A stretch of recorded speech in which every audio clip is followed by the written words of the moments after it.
Hello and welcome to Mabinda TV. So for now, this is Mabinda TV. I like to look at can diversity and meritocracy coexist? That is, meritocracy and diversity coexist? So basically, right now, Donald Trump has fired the Fed Governor Eliza Cook. That is, Donald Trump has fired the Fed Governor Eliza Cook. Reason because she committed fraud in her mortgage reporting, but then she's a black woman, and so does and that go on to Donald Trump go on to replace her with a white male, and that's something that we need to ask. Does it mean that when a minority gets a position, our white male has been passed over? That is, when a minority gets a position, does it mean that our white male has been passed over? That's what we need to ask, and I think that is not going to augur well. Basically, I think there should be room for diversity in America. Of course, it is considered a woke agenda for a company to pursue the DEI programs. Of course, you have diversity, equity, and inclusion. It is one of the fastest growing jobs in America right now. That is diversity, equity, and inclusion. That is DEI. So, of course, you had the Harvard Chief Diversity Officer, Cheryl Charleston, saying that basically she will work herself out of a job. That is basically that she will work herself out of a job. And what does that mean?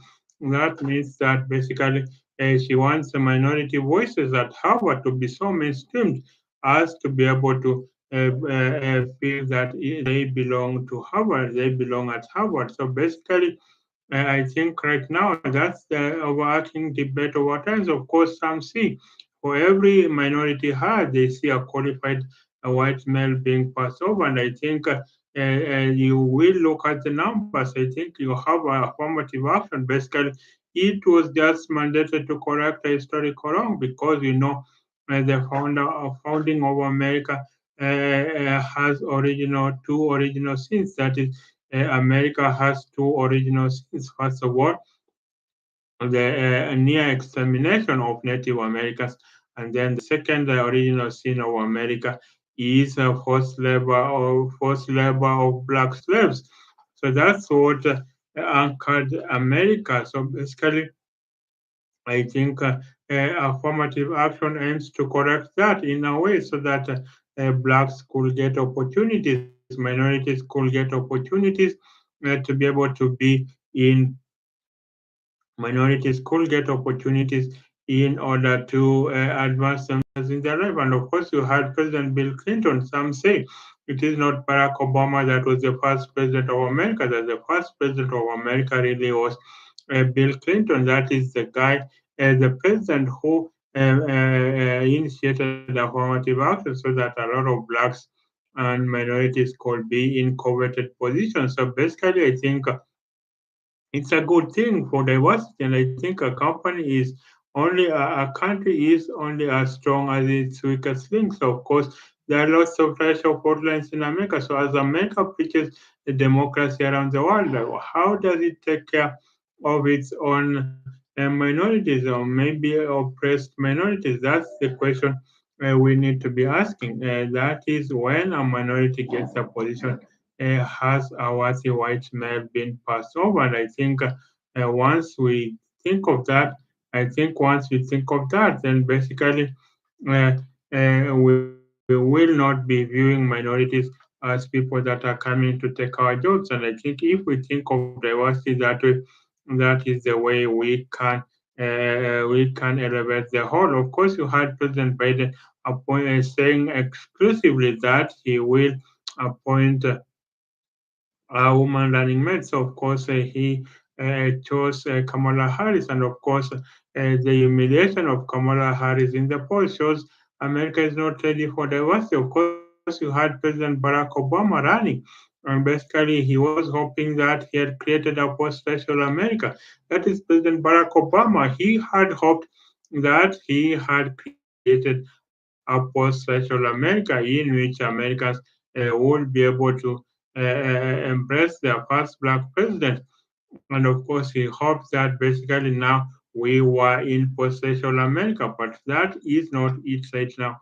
Right now, you have Right now, you have peeling back of that, and of course, you had America's founding. Of course, even though America is welcoming of immigrants from all over the world, even though America is constantly renewed by immigrants, but then, of course, you find that America was purposely made to be a European satellite state, and I think in that case, and then basically you have America that is meant to be a European satellite state. So how does then that compare with that means that whites Anglo-Saxons were the ones who are supposed to call the shots, and anything out of that is viewed as slipping back. In fact, within the Republican Party, after the election of Barack Obama, there were talks for reforms in the party. Of course, that is maybe bringing more black voices, black Republicans on board, but of course that got thrown away as soon as Donald Trump could win with a solid support of white Americans alone. Of course, those that are to the far right. So the Republican Party abandoned that. So basically, I think right now that got abandoned, and Donald Trump of course, is pivoting to the far right, white nationalism. They were fringe groups, but now they're mainstream. Far right ideas are now mainstream in America, and I think that's what we need to think through.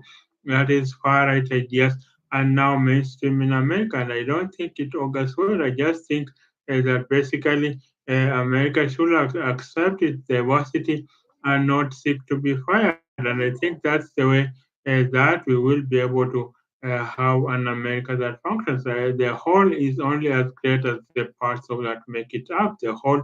Is only the whole is only as great as the parts that make it up. And I think basically, so the firing of Lisa Cook, of course, Donald Trump sees an opportunity to place someone that will advocate for the lowering of interest rates. Of course, the purpose of the Federal Reserve Bank is to be able to set the interest rates. But of course, Donald Trump has always advocated that he wants low interest rates, and of course, that would serve to show up the economy and contain inflation. But of course, the Fed does not work to the machinations of the president. That is, the Federal Reserve does not work to the machinations of the president. And I think that's why then you have Donald Trump seeing an opportunity to place someone that will help lower the interest rates. That's why maybe he saw the firing of Lisa Cook. But there are those who will look at it from a rational angle. Why fire a black woman from opposition? And of course, the eventual successor to that will be the eventual successor to that will be a white male. The person who will fill up the role of Lisa Cook will be a white male. And that's why I think right now what we need to be doing is to be able to just have it that what we need to be able to do is to just have that is an acknowledgement that America is diverse. It's a diverse society. Of course, according to population census, by 2040, whites will be a minority in America. Maybe that's why you have this pushback. I think with the election of Barack Obama, you had white supporters saying that they were losing their country, that the country was slipping by them. And of course, what does it mean that we are losing our country? That's because America has its forebearers. That means that has its forebearers. So basically, these Trump supporters that said and they feel like they're losing their country. Basically, that is just saying that is America is only great when white men are in charge, and basically that's why maybe for the 2016 and 2024 election, it is voting by race rather than gender that won the Republican Party, that gave the Republican Party its mandate, and so that's why I think the firing of Lisa Cook maybe what we need to ask: can diversity and meritocracy coexist? That is, can diversity and meritocracy coexist? So that's what we need to be answering, and I hope that the answers in the affirmative, that they do indeed can exist, that you can get a qualified minority, qualified black person, qualified brown person to be able to take up coveted positions in the American corporate and government structures. But of course, it doesn't mean that standards have been lowered in that sense. So bye for now. Until the next episode. Bye for now.